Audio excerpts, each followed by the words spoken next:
What happens if you strip a small girl of her parents, have her undergo a major life-saving surgery, give her an artificial heart, insecurity, and a giant chainsaw? Well, either you've created a chainsaw-wielding abomination, or you get Corin. But we ain't a lore channel and that was probably wrong anyways. So instead, let's talk about her kit and how she plays her best weapons, disk drives and disk drive sets, her main and substats, her mindscapes, her combos, rotations and teams. And lastly, let's also cover her pros and cons. Welcome! I'm Iamrivenous and this is your complete updated in-depth guide to Corin Wickus. Corin is a physical attack-type DPS whose playstyle is centered around quick swaps with a high reliance on her EX special, chain attack and ultimate for her burst combo. Except her basic 5, her basics are honestly kinda bad, so we want to find a way to play around her basic attacks. But let's first start with an overview of her kit to understand how she works just a little bit better. I wanna give a quick shout out to Corin, who helped me massively in creating this guide.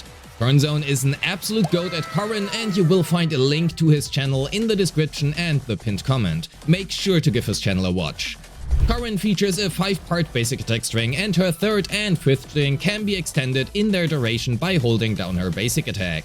Unfortunately, as already mentioned previously, her basic attacks, well, they kinda suck. So we have to play around that, and I will get to that later during the combo section.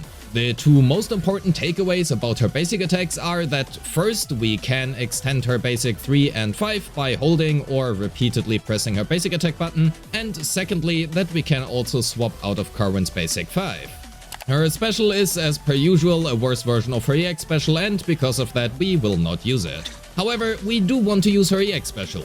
We can keep the EX special button pressed or again repeatedly tap it to extend the duration of it, dealing massive physical damage at the cost of, well, energy and movement speed. The range is unfortunately very limited, so we want to really only use this during the enemy stun window, or if a good opportunity arises outside of the stun window, we can use it and simply switch out of it. When switching out of her EX special, she will continue to cast it for just a little bit, which means her EX special's minimum duration. The same also applies to her ultimate, well, the extend part that is, and her ultimate being an ultimate, it expectedly hurts for quite a bit. As an important note, again, her ultimate can be extended as well by keeping her basic attack button pressed, and because doing so means more damage, well, we want to do so. The recovery frames of her ultimate are unfortunately very long, and inputting an EX special right afterwards is surprisingly hard. So we optimally want to input a dodge right after her ultimate to cancel the recovery frame before going into her EX special. Her chain attack does what a chain attack is supposed to do, however it can also directly be followed up with her basic 5, which can be extremely valuable, especially when playing with Astra. And you kinda want to play with Astra. And that nearly is her entire kit, so let's finish it up. Her dodge counter, quick assist and assist follow-up all do what they are supposed to do, and hence we will skip over them at least until the combo section. As a quick note on her dash attack, it can be used to skip to later basic attack strings as well, but I find this non-applicable for most players as most bosses are so aggressive nowadays that you will rarely find actual downtime to do so. Corin also has a reduced assist point cost on her defensive assist, so utilizing her to parry is not only effective in that regard, but parrying also generates a lot of decibels, and because we want to make sure to have her ultimate up for every stun window, we want to make use of the parries. That also means, however, that Corin is inherently worse against bosses that do not have a lot of parryable attacks. And lastly, her core skill gives 28.8% crit damage, and extending the duration of any skill will increase the damage dealt by 37.5%. This essentially applies to her basic 3 and 5, quick assist, assist follow-up, her chain attack, ultimate and EX special, and hence is relevant for basically her entire kit. Lastly, having another agent of the same faction or attribute on the team increases her damage dealt to stunned enemies by 35%. And that sounds good, but because her good team options just do not really fit this criteria, activating this additional ability is actually not too relevant, as running better teammates is simply better than getting the 35% damage bonus and running worse teammates instead. Let's summarize how we play her in a simple way. We never want to use her basic 1 and 2, and instead use her quick assist, dodge counter and assist follow-up to connect into an extended basic attack 4. Optimally, we want to swap cancel her skills if we have something better to do on other teammates, and we want to preserve and use her ultimate and optimally also EX special during the stun window. As for her skill priority, because most of her damage is actually allocated in her ultimate, chain and EX special, we want to prioritize leveling her as such. Core skill into chain and EX into basics into dodge and lastly assist. Next, let's talk about Corin just for a little bit more. Corin's animations are actually extremely long, and while her multiplayers are relatively high in exchange, the long animations force us to play her very quick swap heavy. Furthermore, because of her high reliance on her basic 5 outside of the stun window and her quick assist directly leading into her basic 4, she is very reliant on a high quick assist frequency. This narrows down her good teams by a very large margin and makes Astra nearly a must-have for a good score, as well as having a clear difference in performance for the third teammate.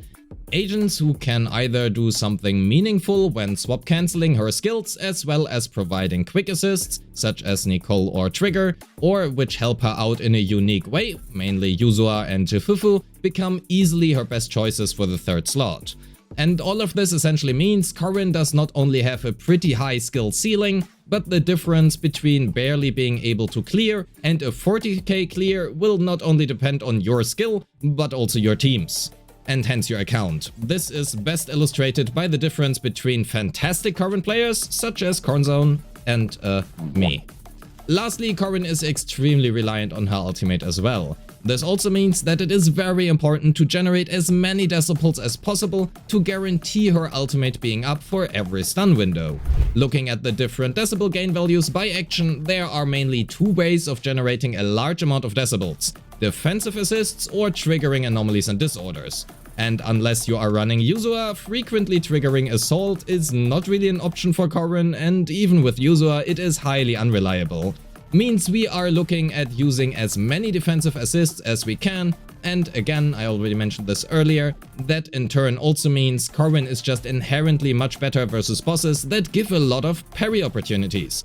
Mainly Typhon, Pompey, Fiend and also Defiler, with the two latter also having a physical weakness. I cannot imagine that we live in this world nowadays. Anyway, as a side note, I fucking hate Defiler, that fight is just ass.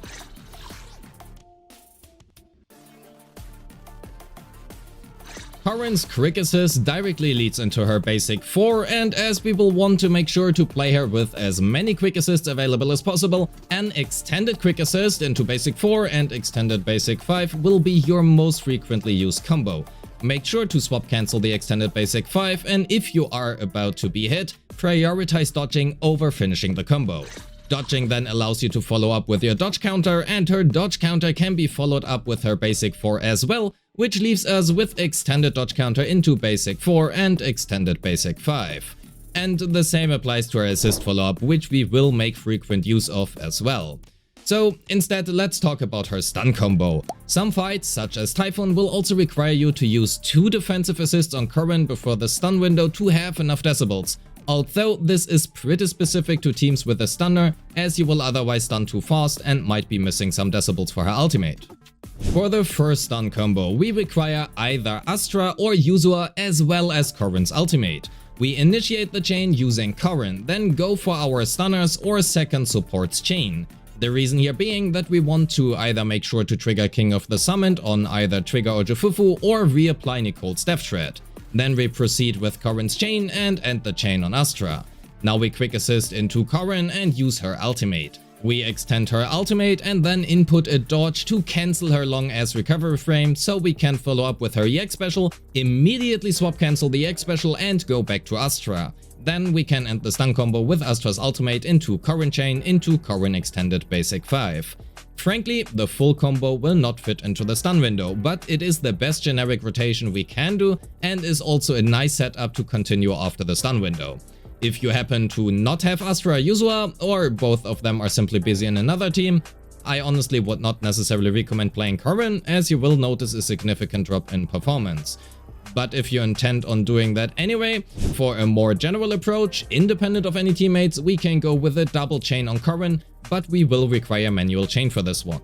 We trigger the chain optimally using the ultimate or EX special of our support or stunner, mainly to guarantee a full uptime on either Lullaby or King of the Summit. Then we go into Corin's chain, cancel the chain and go for an extended basic 5, swap cancel the basic 5 and retrigger the chain using another character.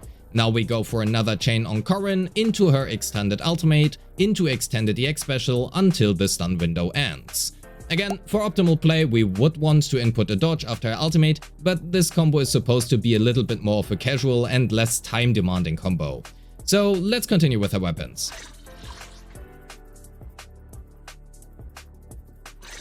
In general, Steel Cushion is Corin's theoretical best in slot choice as long as you can make use of the back attack damage bonus during the stun window.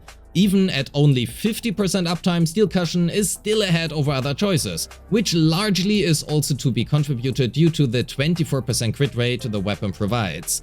However, the back attack condition can sometimes really be a pain in the ass, and hence I would probably not recommend this for the average player. As it is pretty difficult to acquire a good amount of crit rate on Corin, crit rate weapons are generally her best in slot choices. While Heartstring Nocturne and Myriad Eclipse can come out ahead over Steel Cushion when running Astral Voice on your secondary slot, they are just slightly below Steel Cushion when playing with King of the Summit. However, if you cannot make actual use of Steel Cushion's back attack damage bonus, other choices might be better for you personally. Generally speaking, all of her weapon choices are honestly pretty close to each other, so you should have a good selection available. As a small note on her own signature, Housekeeper, because the damage bonus only lasts for 1 second, this weapon effectively only buffs her EX special damage, which is surprisingly only a small part of her total damage distribution and hence actually not that great in comparison. Hormone Punk is the best generic choice for Corin, and because getting a good amount of crit rate is somewhat hard on her, a 2-piece Woodpecker is her best choice. However, if you have godlike crit rate rolls, either a 2-piece Branch and Blade, Puffer Electro or Astral Voice will do their job as well. While a 4-piece Fanged Metal has higher potential than Hormone Punk, we do require Yuzua to maintain a good uptime on it, and a 4-piece Woodpecker can work as well, but you will lose uptime during the stun window, which will make it worse than shown here. Also, please keep in mind all calculations are without taking deadly assault buffs into account, so if you get a lot of damage bonus from that, Fanged Metal will usually always be worse than Hormone Punk. TLDR being, just play Hormone Punk. Crit rate in slot 4, pen ratio in slot 5 and attack percent in slot 6 are her best generic options, but depending on your team, deadly assault or Shio buffs and your substats, physical damage or even attack percent in slot 5 can be a valid choice as well, or potentially be even better. If you have a good amount of crit rate substats but you are lacking crit damage can be a valid choice for slot 4 as well. However, try to maintain a good 1-to-2 crit ratio as well as opting for 80% or more crit rate if applicable. As pen ratio and death shred are negatively multiplicative with each other, physical damage is a better choice for teams with Trigger or Nicole, and even more so if you play both of them. As for substats, focus on crit values first and foremost, then attack percent and lastly flat pen and flat attack. You will have her at Mindscape 6 at some point or another regardless, and all my calculations are already done at Mindscape 6, so let's make this quick. Her M3 and M5 exist, her Mindscape 1 gives you an additional 12% damage bonus, mostly during the stun window, and her Mindscape 2 grants a 10% physical rest shred during her primary damage window, which again is usually during stun. Her M4 is some nice quality of life, but its actual value will depend on the fight and how many opportunities you can get to actually cast her EX effectively. Usually this Mindscape should allow for at least one additional EX special per fight however, and is one of her better Mindscapes. Lastly, her M6 is simply a nice damage boost, which can trigger off most of her skills. As already teased earlier, there is a massive difference between Corin's best teams and, well, her other teams. If you intend on playing Corin, and you probably are given you are watching this video, Astra is her best teammate by a long shot, and if you can slot Astra in, you should do so. Both Trigger and Jufufu are the best choices for the second slot as a stunner, and Nicole is the best choice for a double support comp, aka the wheelchair. Trigger has a slight edge over Jufufu, however, for two reasons. First up, Trigger's chain attack will position Corin on the opposite side, which effectively allows you to trigger the stun in front of the enemy and then have Corin use her chain attack from behind. This really only matters when playing with Steel Cushion, but is certainly worth mentioning. Secondly, some of Corin's best matchups are also electric weak, namely Defiler and Typhon, which also play in favor of Trigger. As a small side note on Trigger when playing with Corin, against Typhon, attack percent in slot 6 is the right call here, as Trigger will otherwise stun too fast and Corin might not actually end up having her ultimate ready in that case. If you don't have Astra or she is busy in another team, Trigger or Jufufu or Nicole make up for a solid core that can at least somewhat keep up with Astra's teams, given you are able to utilize Nicole correctly. On that note, due to the quick swap heavy nature and long animations of Corin, Nicole fits actually in pretty well as she can use her basic attacks to just simply reapply her Death Shred when switching out of Corin. If you play with Yuzua, Fanged Metal on Corin is an option, but take care of possible damage bonus buffs from Deadly Assault or sheer defense, which might make a 4-piece Fanged Metal still a worse choice than Hormone Punk. Lastly, again, due to Corin's best matchups being surprisingly often electric weak, Jingyi can be a pretty solid choice as well, and with Corin's main damage window being during stun, Jingyi works well as well for that reason. Jingyi also stuns relatively fast however, which can lead to stun windows without Corin's ultimate if you do not account for it. And with that out of the way, let's finish the video with her pros and cons. Corin can still score surprisingly well if you know what you are doing. Again, Corinzone's channel is proof of that. However, her kit can be somewhat misleading into thinking you always have to play around her EX special, which simply is not actually often the case. Astra is her best teammate, and because Corin sometimes has to trade HP for more EX damage, her healing is appreciated as well. All of this means that Corin's skill ceiling is much higher than initial impressions might suggest. She has good team options, but there is a clear difference in performance. Her performance is very matchup dependent, and Deadly Assault rotations without favorable matchups might end up in her being less viable during those. She has many great weapon options, with her best one with the 2.0 selector, or at least buyable in the shop. Her basics do not have the same snapping to target as most agents nowadays do, which can be difficult to deal with due to Corin's short range. And lastly, she can feel pretty clunky at times, most notably when trying to use her EX special directly following her ultimate. And that wraps up the video. Thank you so much for sticking around until the end. If you have already watched the entire video anyway, please consider leaving a like and a comment and let me know if you are one of the rare Corin mains or not. Don't forget to subscribe, and I wish you a great day. Peace!